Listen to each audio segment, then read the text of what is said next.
Sense and Sensibility by Jane Austen. Chapter 3. Mrs. Dashwood remained at Norland several months, not from any disinclination to move when the sight of every well-known spot ceased to raise the violent emotion which it produced for a while; for when her spirits began to revive, and her mind became capable of some other exertion than that of heightening its affliction by melancholy remembrances, she was impatient to be gone, and indefatigable in her inquiries for a suitable dwelling in the neighbourhood of Norland, for to remove far from that beloved spot was impossible; but she could hear of no situation that at once answered her notions of comfort and ease, and suited the prudence of her eldest daughter, whose steadier judgment rejected several houses as too large for their income, which her mother would have approved. Mrs. Dashwood had been informed by her husband of the solemn promise on the part of his son in their favour, which gave comfort to his last earthly reflections. She doubted the sincerity of this assurance no more than he had doubted it himself, and she thought of it for her daughter's sake with satisfaction, though as for herself she was persuaded that a much smaller provision than £7,000 would support her in affluence. For their brother's sake too, for the sake of his own heart, she rejoiced; and she reproached herself for being unjust to his merit before, in believing him incapable of generosity. His attentive behaviour to herself and his sisters convinced her that their welfare was dear to him, and for a long time she firmly relied on the liberality of his intentions.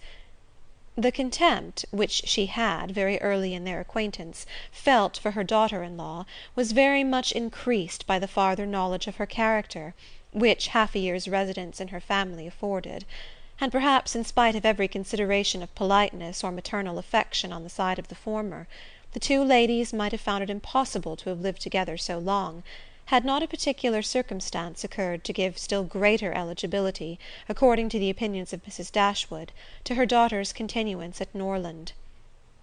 This circumstance was a growing attachment between her eldest girl and the brother of Mrs. John Dashwood, a gentlemanlike and pleasing young man, who was introduced to their acquaintance soon after his sister's establishment at Norland, and who had since spent the greatest part of his time there. Some mothers might have encouraged the intimacy from motives of interest, for Edward Ferrars was the eldest son of a man who had died very rich, and some might have repressed it from motives of prudence, for, except a trifling sum, the whole of his fortune depended on the will of his mother. But Mrs. Dashwood was alike uninfluenced by either consideration. It was enough for her that he appeared to be amiable, that he loved her daughter, and that Elinor returned the partiality.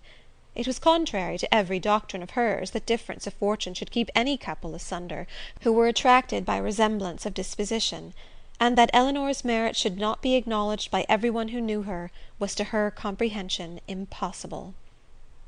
Edward Ferrars was not recommended to their good opinion by any peculiar graces of person or address. He was not handsome, and his manners required intimacy to make them pleasing. He was too diffident to do justice to himself, but when his natural shyness was overcome, his behaviour gave every indication of an open, affectionate heart. His understanding was good, and his education had given it solid improvement; but he was neither fitted by abilities nor disposition to answer the wishes of his mother and sister, who longed to see him distinguish as they hardly knew what. They wanted him to make a fine figure in the world in some manner or other. His mother wished to interest him in political concerns, to get him into Parliament, or to see him connected with some of the great men of the day. Mrs. John Dashwood wished it likewise; but in the meanwhile, till one of these superior blessings could be attained, it would have quieted her ambition to see him driving a barouche. But Edward had no turn for great men or barouches. All his wishes centred in domestic comfort and the quiet of private life. Fortunately, he had a younger brother who was more promising. Edward had been staying several weeks in the house before he engaged much of Mrs. Dashwood's attention, for she was, at that time, in such affliction as rendered her careless of surrounding objects. She saw only that he was quiet and unobtrusive, and she liked him for it. He did not disturb the wretchedness of her mind by ill-timed conversation. She was first called to observe and approve him further by a reflection which Elinor chanced one day to make on the differences between him and his sister. It was a contrast which recommended him most forcibly to her mother. "It is enough," said she, To say that he is unlike Fanny is enough. It implies everything amiable. I love him already." "I think you will like him," said Elinor, "when you know more of him." "Like him!" replied her mother with a smile. "I feel no sentiment of approbation inferior to love." "You may esteem him."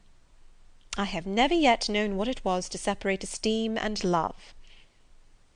Mrs. Dashwood now took pains to get acquainted with him. Her manners were attaching, and soon banished his reserve. She speedily comprehended all his merits.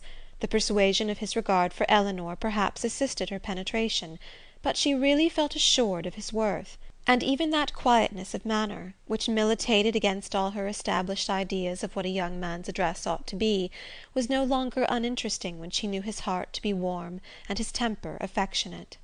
No sooner did she perceive any symptom of love in his behaviour to Elinor, than she considered their serious attachment as certain, and looked forward to their marriage as rapidly approaching. "In a few months, my dear Marianne," said she, "Elinor will, in all probability, be settled for life. We shall miss her, but she will be happy." "Oh, mamma, how shall we do without her?" "My love, it will scarcely be a separation. We shall live within a few miles of each other, and shall meet every day of our lives. You will gain a brother, a real affectionate brother. I have the highest opinion in the world of Edward's heart. But you look grave, Marianne. Do you disapprove your sister's choice?"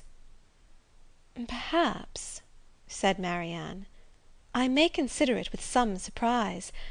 Edward is very amiable, and I love him tenderly; but yet he is not the kind of young man. There is something wanting. His figure is not striking. It has none of that grace which I should expect in the man who could seriously attach my sister. His eyes want all that spirit, that fire, which at once announce virtue and intelligence. And besides all this, I am afraid, mamma, he has no real taste. Music seems scarcely to attract him; and though he admires Elinor's drawings very much, it is not the admiration of a person who can understand their worth.